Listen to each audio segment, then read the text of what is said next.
Howdy fans, today we're here to talk to you about our challenge of the Avatar, the 48-hour scene jam of the Avatar, whatever we're calling it these days.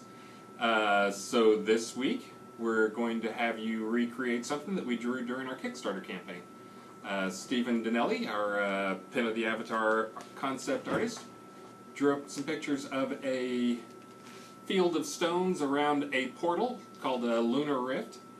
And that's what we're going to have you draw today, or build today. But before we get started on that, I'm going to have Star here tell you about lunar rifts.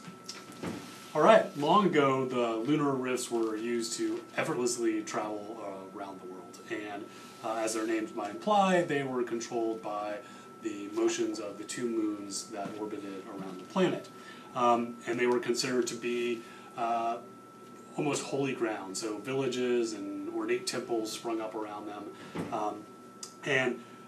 Due to the powerful magic associated with the lunar rifts, the land around them was actually much more stable than the surrounding Earth. So as the Earth eroded, or in some cases was destroyed around them, those lunar rifts and the stones around them remained. So a lot of them can be found on plateaus.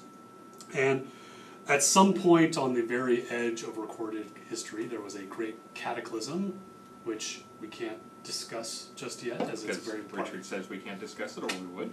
Yeah, or we could discuss it, but we would have to kill you. And so that great cataclysm happened, and then the nature of magic in the world changed, including the way that these lunar rifts work.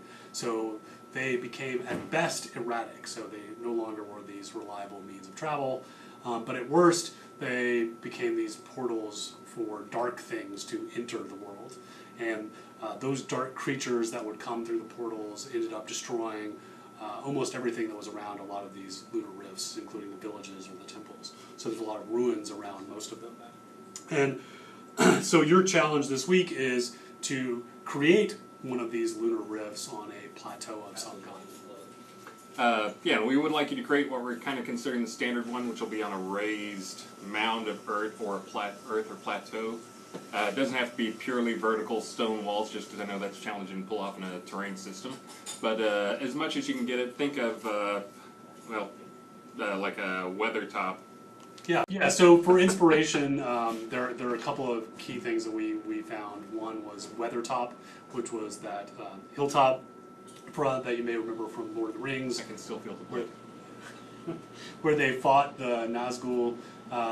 That's one inspiration. Another place is in Asia called Sigiriya, I think is the pronunciation, but again, you can look at the documentation. There's a link on the website to Google Images. It's very inspiring. Yes, do not rely on our pronunciation to follow it. Look in the documentation. And that documentation will also include links to all the rules. And we are looking forward to all the great work you guys are going to show us. And we've got all the details up there on what we're looking for, but again, it's creating a scene of the lunar rift, which we will give you a proxy prop for that you can use if you can't make your own, and the ruined area around it on top of a hillside. And also I've got posted this morning, just to prove to you that it can be done, I did a 1-hour self-challenge where I tried to build the scene myself in about an hour. Don't copy my scene, that's just my quick vision of it, and I'm not a creative guy, so I know you guys can do better than that. But I've got it up, we'll get a link to use for that as well. And I compressed it down to 20 minutes because an hour is more than enough. 20 minutes you still want to kill yourself. Although it accelerated 3 times, it always makes you feel like Benny Hill music should be playing. Alright? Wow, that sounded just like the Benny Hill music. It was uncanny.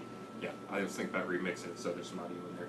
But anyways, good luck guys, and we will try to watch the forums as much as possible this weekend. I know your fellow challengers will also be helpful if you have any questions. And I think that's about it. Yeah. Anything else?